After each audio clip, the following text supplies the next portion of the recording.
Avant de commencer, fais une intention avec moi.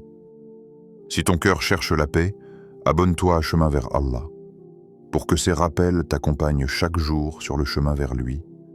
Écris en commentaire un mot simple, « Ya Allah, apaise mon cœur » et partage cette vidéo avec quelqu'un qui a peut-être besoin de ce rappel aujourd'hui. Et reste bien jusqu'à la fin, mon frère, ma sœur. Je te partagerai une invocation spéciale, douce et puissante, à réciter après cette sourate. Mon frère, ma sœur, si ton cœur est fatigué, si tu portes des soucis que personne ne voit, alors prends quelques instants avec moi. Car parfois, la solution ne se trouve pas dans ce que l'on possède, mais dans ce que l'on récite, dans ce que l'on confie à Allah, en silence. Aujourd'hui, parlons d'une sourate que nous connaissons tous, mais dont nous oublions parfois la puissance. Une sourate que nous récitons chaque jour, et qui peut devenir, par la permission d'Allah, une clé d'apaisement dans nos épreuves. Sourate Al-Fatiha. Al-Fatiha, plus qu'une récitation. Al-Fatiha, nous la récitons dès que nos lèvres s'ouvrent dans la prière. Elle accompagne chacun de nos salates, elle précède nos demandes, elle traverse nos journées sans que nous nous arrêtions toujours sur son sens. Mais si tu t'arrêtais un instant, juste un instant, tu découvrirais que ces versets ne sont pas seulement des mots anciens, ce sont des paroles vivantes, des paroles qui te parlent quand tu n'as plus la force de parler toi-même. Car Al-Fatiha, ce n'est pas un monologue, c'est un dialogue, un échange discret entre le serviteur et son Seigneur. Quand tu dis « Alhamdulillahi Rabbil Alamin », tu ne récites pas seulement une formule. Tu reconnais que celui qui gère l'univers entier gère aussi ton cœur, tes soucis, tes nuits sans sommeil, tes pensées que personne ne voit. Et peut-être que ton cœur est fatigué, peut-être que tu portes des questions sans réponse, peut-être que tu avances sans savoir où tu vas. Et pourtant, dans ces quelques mots, tu affirmes que tu n'es pas abandonné dans ce monde. Puis tu dis « Ar-Rahman Ar-Rahim ». Et tu te rappelles que même quand tu ne te pardonnes pas, même quand les gens se détournent, la miséricorde d'Allah ne se ferme jamais. C'est une miséricorde qui ne dépend pas de ton passé, ni de tes erreurs, ni de ton niveau. C'est une miséricorde qui te cherche avant même que tu ne la demandes. Et ensuite, tu reconnais que c'est lui seul que tu adores, lui seul dont tu demandes l'aide. Regarde comme c'est fort. Dans une seule phrase, tu te détaches de tout ce qui te donne l'illusion du contrôle. L'argent, les relations, les plans, les garanties. Tu dis à Allah, « Je fais ce que je peux, mais au fond, je sais que tout dépend de toi. » Et c'est peut-être pour cela que cette sourate touche autant le cœur, parce qu'elle met fin à cette fatigue intérieure de vouloir tout porter seul. Puis arrive cette demande, simple, directe, presque fragile. Guide-nous vers le droit chemin. Pas. Donne-nous la richesse. Pas. Enlève toutes les difficultés. Mais montre-nous la voie. Parce que parfois, ce n'est pas la situation qui nous détruit. C'est de ne pas savoir où elle nous mène. Quand tu es perdu dans tes choix, quand tu ne sais pas si tu fais ce qu'il faut, quand tu avances avec des doutes, cette demande devient ton refuge. Tu demandes à Allah, même si je ne comprends pas, même si j'ai peur, ne me laisse pas marcher sans ta lumière. Et dans cette phrase, il y a une confiance immense, celle de croire que même si le chemin est long, même s'il est difficile, tant qu'Allah te guide, tu n'es jamais vraiment perdu. Al-Fatiha te rappelle que ta relation avec Allah n'est pas faite seulement de règles, mais de proximité, de dépendance, de confiance. C'est pour cela que cette sourate est placée au début du Coran, comme pour te dire, avant de chercher des réponses dans les pages, commence par parler à celui qui les a révélées. Avant de chercher des solutions dans le monde, reviens d'abord vers celui qui contrôle le monde. Et peut-être que tu récites Al-Fatiha sans même penser à ce que tu traverses.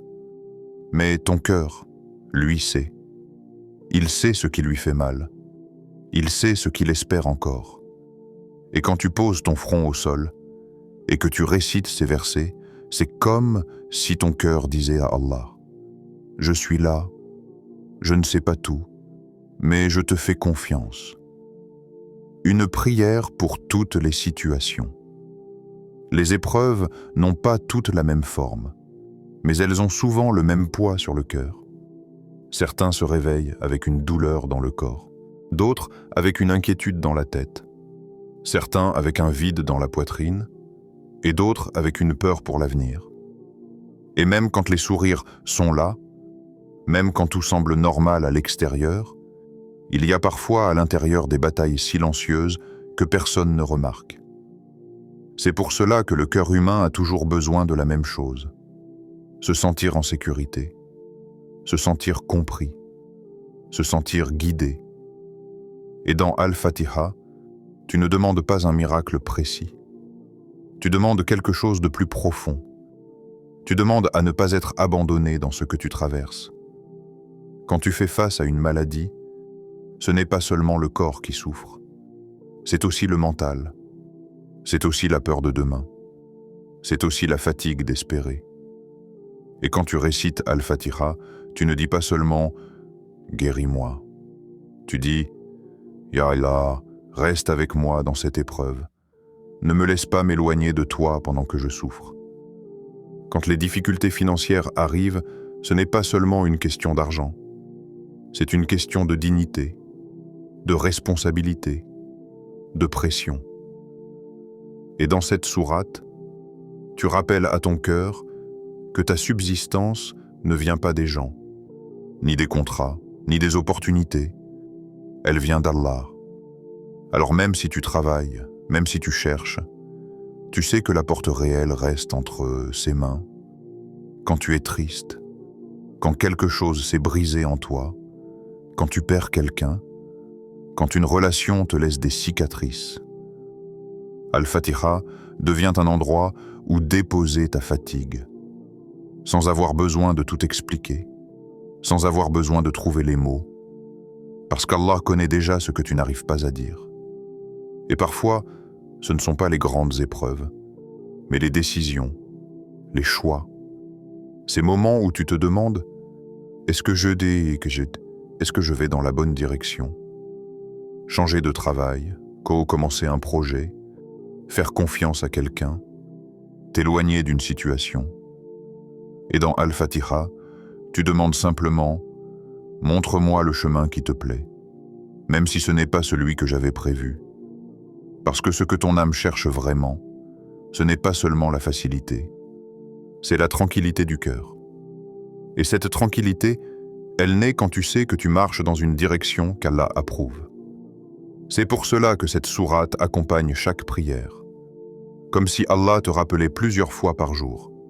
Reviens, réoriente ton cœur, ne laisse pas les soucis te détourner de « moi ». Tu peux passer une journée entière à courir après des solutions, à réfléchir, à t'inquiéter. Mais quand tu t'arrêtes pour réciter Al-Fatiha, tu te rappelles que la vraie stabilité ne vient pas du contrôle, mais de la confiance. Et cette confiance ne supprime pas les problèmes, mais elle change la manière dont tu les portes. Tu continues à avancer, mais avec moins de peur, moins de solitude, moins de désespoir. Parce que tu sais que même si la porte tarde à s'ouvrir, Allah n'a pas quitté ton chemin. Et c'est peut-être pour cela que tant de cœurs reviennent toujours à cette sourate, dans la joie comme dans la peine, dans la gratitude comme dans la détresse. Parce qu'au fond, elle ne promet pas que la vie sera facile, mais elle rappelle que tu n'es jamais seul dans cette vie. Quand tu la récites, parle à Allah. Ne récite pas Al-Fatiha comme on récite une liste, comme un geste automatique que les lèvres connaissent par cœur, mais que le cœur ne visite plus vraiment. Parce qu'entre toi et Allah, il n'y a pas besoin de discours compliqués. Il y a juste besoin de vérité. Quand tu t'apprêtes à réciter Al-Fatiha, prends une seconde, une seule, pour te rappeler à qui tu t'adresses. Pas à un concept lointain, pas à une idée abstraite, mais au Créateur qui connaît ton passé, qui voit ton présent et qui sait déjà ce que demain te réserve. Avant même que tu ne dises un mot, Allah sait ce que tu portes dans ton cœur. Les inquiétudes que tu caches aux autres, les peurs que tu n'oses même pas avouer à toi-même. Alors quand tu dis « Ya Allah, tu sais ce que je traverse », ce n'est pas une phrase vide. C'est un acte de confiance. C'est reconnaître que même si personne ne comprend, lui, il comprend. Et parfois, tu ne sais même pas ce qui ne va pas exactement. Tu sais juste que quelque chose est lourd, que ton cœur est serré, que ton esprit est fatigué. Alors tu dis « Je te confie ce que je ne sais même pas expliquer ». Et dans cette phrase, il y a une grande douceur. Parce que tu n'as pas besoin de mettre des mots parfaits pour être entendu par Allah. Il comprend tes silences. Il comprend tes soupirs. Il comprend même ce que tu n'as pas encore compris toi-même. Puis tu dis « Guide-moi, aide-moi, ne me laisse pas seul ». Et là, ce n'est plus une récitation. C'est un appel. C'est la voix d'un cœur qui reconnaît ses limites. Parce qu'au fond, ce que nous craignons le plus dans l'épreuve, ce n'est pas toujours la difficulté elle-même. C'est la solitude, le sentiment d'être livré à soi-même. Mais quand tu parles ainsi à Allah, tu rappelles à ton âme qu'elle n'est jamais abandonnée. Ensuite, tu récites Al-Fatiha, lentement, sans te presser, en laissant chaque verset descendre dans ton cœur. Pas comme quelqu'un qui veut finir vite, mais comme quelqu'un qui veut rester un peu plus longtemps dans la présence d'Allah. Tu remarqueras quelque chose.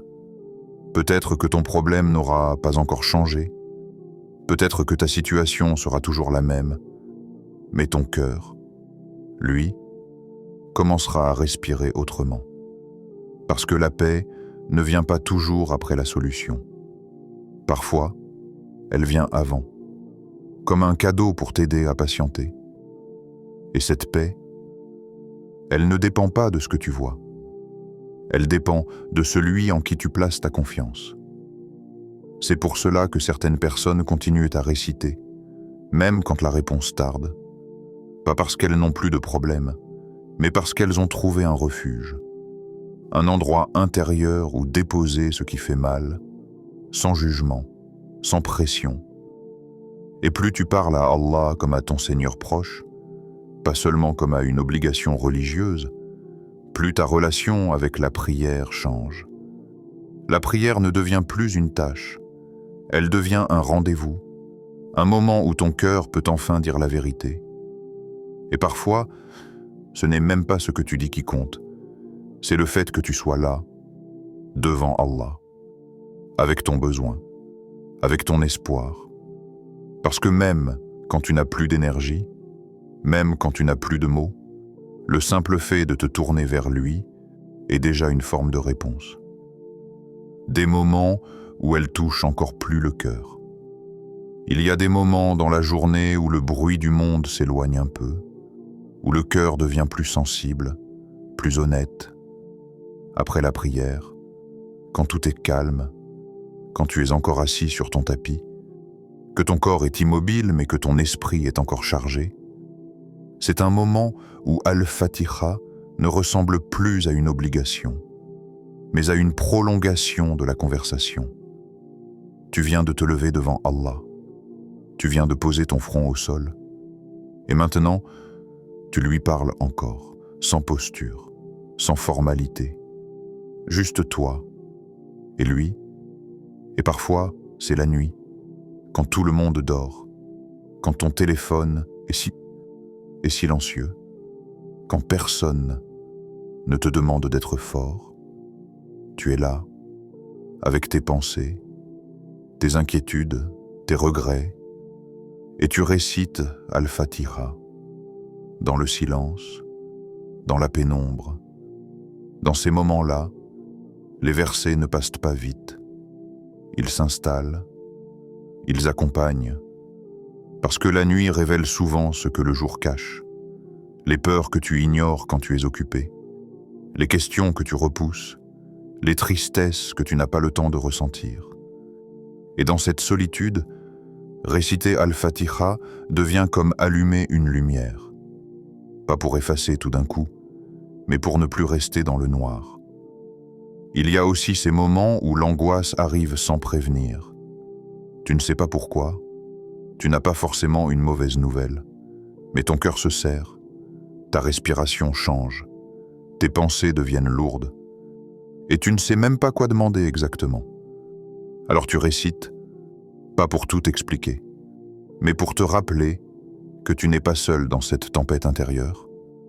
Et puis il y a les moments de décision, ces instants où tu es à un carrefour, où tu dois choisir, mais où aucune option ne te semble claire. Tu demandes conseil aux gens, tu réfléchis, tu analyses, mais au fond, tu sais que tu as besoin d'une direction qui dépasse ta logique. Alors tu récites Al-Fatiha, pas comme un rituel, mais comme une demande réelle de guidance. Et parfois, la réponse ne vient pas sous forme de voix, ni de signes spectaculaires, mais sous forme de paix, ou d'éloignement d'un chemin, ou d'une ouverture inattendue ailleurs. Et même quand tu ne comprends pas tout de suite, tu avances avec moins de peur, parce que tu sais que tu as confié ton choix à Allah. Et rappelle-toi, aucune larme ne tombe sans être vue, aucun soupir n'est inutile, aucune invocation n'est ignorée, même celle que tu murmures à peine, même celle que tu fais sans trop d'espoir. Parce que parfois, la foi n'est pas forte, mais elle est sincère, et cela suffit pour qu'Allah t'entende. La vraie transformation commence dans le cœur. Parfois, nous demandons à Allah de changer ce qui est autour de nous, la situation, les circonstances, les personnes, les résultats. Et nous pensons que le soulagement viendra seulement quand tout ira mieux à l'extérieur. Mais parfois, avant même que la situation ne change, Allah commence par transformer quelque chose de plus discret, plus intime, plus profond. Il transforme ton regard, ta manière de porter l'épreuve, ta façon de comprendre ce qui t'arrive. Et ce changement-là, beaucoup ne le voient pas. Mais c'est souvent le plus grand des miracles. Parce qu'une épreuve peut rester la même. Mais ton cœur, lui, devient plus calme, plus stable, moins rempli de panique. Tu continues à avancer, mais tu n'es plus écrasé par chaque difficulté. Tu n'es plus détruit par chaque obstacle. Et ce n'est pas parce que tu es devenu plus fort par toi-même, c'est parce que ton cœur s'est rapproché d'Allah. Quand le cœur devient plus patient, ce n'est pas qu'il ne ressent plus la douleur, c'est qu'il ne se rebelle plus contre la sagesse d'Allah. Il comprend que tout n'arrive pas pour punir, mais parfois pour purifier, pour réveiller, pour réorienter. Quand le cœur devient plus confiant, ce n'est pas qu'il ne craint plus l'avenir, c'est qu'il sait entre les mains de qui il se trouve. Il sait que même si les plans humains échouent, le plan d'Allah ne rate jamais. Quand le cœur devient plus attaché à Allah, il ne cherche plus uniquement la sortie rapide, il cherche surtout la proximité. Et cette proximité change tout. Parce qu'une épreuve vécue loin d'Allah fatigue le cœur, endurcit l'âme, fait naître la colère. Mais une épreuve vécue avec Allah devient une école, un rappel, un chemin de retour. Parfois, tu regardes en arrière et tu te rends compte que ce qui t'a fait le plus grandir n'était pas ce qui t'a rendu heureux, mais ce qui t'a forcé à te tourner vers Allah. Les nuits où tu as pleuré, les moments où tu n'avais plus que la prière, les instants où tu as compris que personne ne pouvait t'aider comme Allah pouvait le faire. Et sans t'en rendre compte, ton cœur a appris à faire confiance, à patienter, à espérer même quand tout semblait bloqué. C'est pour cela que parfois, Allah ne retire pas immédiatement l'épreuve, mais il t'offre une force intérieure pour la traverser sans perdre ta foi. Et cette force, elle est plus précieuse que beaucoup de solutions visibles. Parce qu'une solution sans transformation du cœur peut te faire retomber dans les mêmes peurs, les mêmes attachements, les mêmes erreurs. Mais un cœur transformé reste stable même quand les vagues reviennent. Et peut-être que tu ne vois pas encore ce changement en toi. Mais regarde bien. Avant, certaines choses te détruisaient. Aujourd'hui, elles te blessent, mais ne t'écrasent plus. Avant, tu paniquais pour demain. Aujourd'hui, tu t'inquiètes encore, mais tu fais aussi confiance. Avant, tu pensais être seul. Aujourd'hui, même dans la solitude, tu sais qu'Allah est là. Ce sont des transformations silencieuses, mais immenses. Et parfois, l'épreuve devient même un moyen de se rapprocher d'Allah comme jamais auparavant. Parce que quand tout va bien, le cœur s'attache au monde, aux projets, aux distractions. Mais quand le monde te déçoit, ton regard se tourne vers le ciel. Et dans ce retour, il y a une douceur que beaucoup n'expérimentent jamais. Une relation plus sincère avec Allah. Une prière plus vivante. Une dépendance plus vraie. Et même si personne ne t'applaudit pour cela, même si personne ne voit ce combat intérieur, Allah, lui, le voit. Il voit chaque fois où tu choisis la patience plutôt que la colère. Chaque fois où tu choisis la confiance plutôt que le désespoir. Chaque fois où tu reviens vers lui malgré la fatigue. Et peut-être que ton cœur est en train de changer sans que tu ne t'en rendes compte. Vers plus de douceur, plus de foi, plus de reliance à Allah. Et cette transformation-là, elle vaut plus que beaucoup de solutions temporaires. Mon frère, ma sœur, ne pense jamais que ta voix est trop faible pour être entendue par Allah. Ne pense jamais que tes mots sont trop simples. Ne pense jamais que ton problème est trop petit ou trop grand. Devant Allah, il n'y a pas de petites douleurs. Il n'y a pas de grandes invocations. Il n'y a que des cœurs sincères. Et une invocation sincère, même murmurée, même avec des larmes, même avec des mots désordonnés, a une valeur immense. Parce qu'Allah n'écoute pas seulement ce que tu dis. Il regarde ce que tu ressens. Il voit quand tu fais semblant d'aller bien. Il voit quand tu te bases en silence. Il voit quand tu continues à prier alors que ton cœur est fatigué. Et chaque fois que tu te tournes vers lui, même sans grande énergie, même sans longues invocations, tu fais un pas vers la miséricorde. Reviens souvent à Al-Fatiha, pas seulement parce qu'elle est obligatoire dans la prière, mais parce qu'elle est un refuge pour le cœur. Quand tu ne sais plus quoi demander, elle te guide. Quand tu n'as plus la force de parler, elle parle pour toi. Récite-la quand tu es fort. Récite-la quand tu es faible. Récite-la quand tu es reconnaissant. Récite-la quand tu es brisé. Parce que cette sourate n'est pas réservée au moment parfait. Elle est faite pour les cœurs humains, avec leurs doutes, leurs espoirs, leurs chutes. Et rappelle-toi, frapper à la porte d'Allah n'est jamais un geste inutile. Parfois, la porte s'ouvre rapidement. Parfois, elle s'ouvre doucement. Parfois, elle s'ouvre d'une manière différente de ce que tu avais imaginé. Mais elle ne reste jamais fermée pour celui qui frappe avec sincérité. Et même quand tu as l'impression que rien ne change, quelque chose change toujours en toi. Ta capacité à patienter, ta capacité à espérer, ta capacité à continuer malgré la fatigue, ce sont des réponses aussi, même si elles sont silencieuses. Et si aujourd'hui tu traverses quelque chose de difficile, je veux que tu saches une chose. Tu n'es pas oublié, tu n'es pas abandonné, tu n'es pas invisible aux yeux d'Allah. Chaque battement de ton cœur est connu de lui. Chaque peur que tu portes est connue de lui. Chaque espoir que tu caches est connu de lui. Et même si tu ne vois pas encore la sortie, Allah voit déjà le chemin. Alors continue, même lentement, même avec hésitation.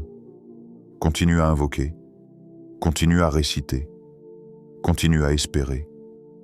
Parce que parfois, le plus grand miracle, ce n'est pas que la situation change, c'est que ton cœur ne renonce pas. Qu'Allah apaise ton cœur quand il est troublé. Qu'Allah allège ce que tu portes en silence. Qu'Allah te guide vers ce qui est meilleur pour toi, même quand tu ne le comprends pas encore. Et si ce rappel t'a apporté un peu de paix, alors reste avec nous sur chemin vers Allah.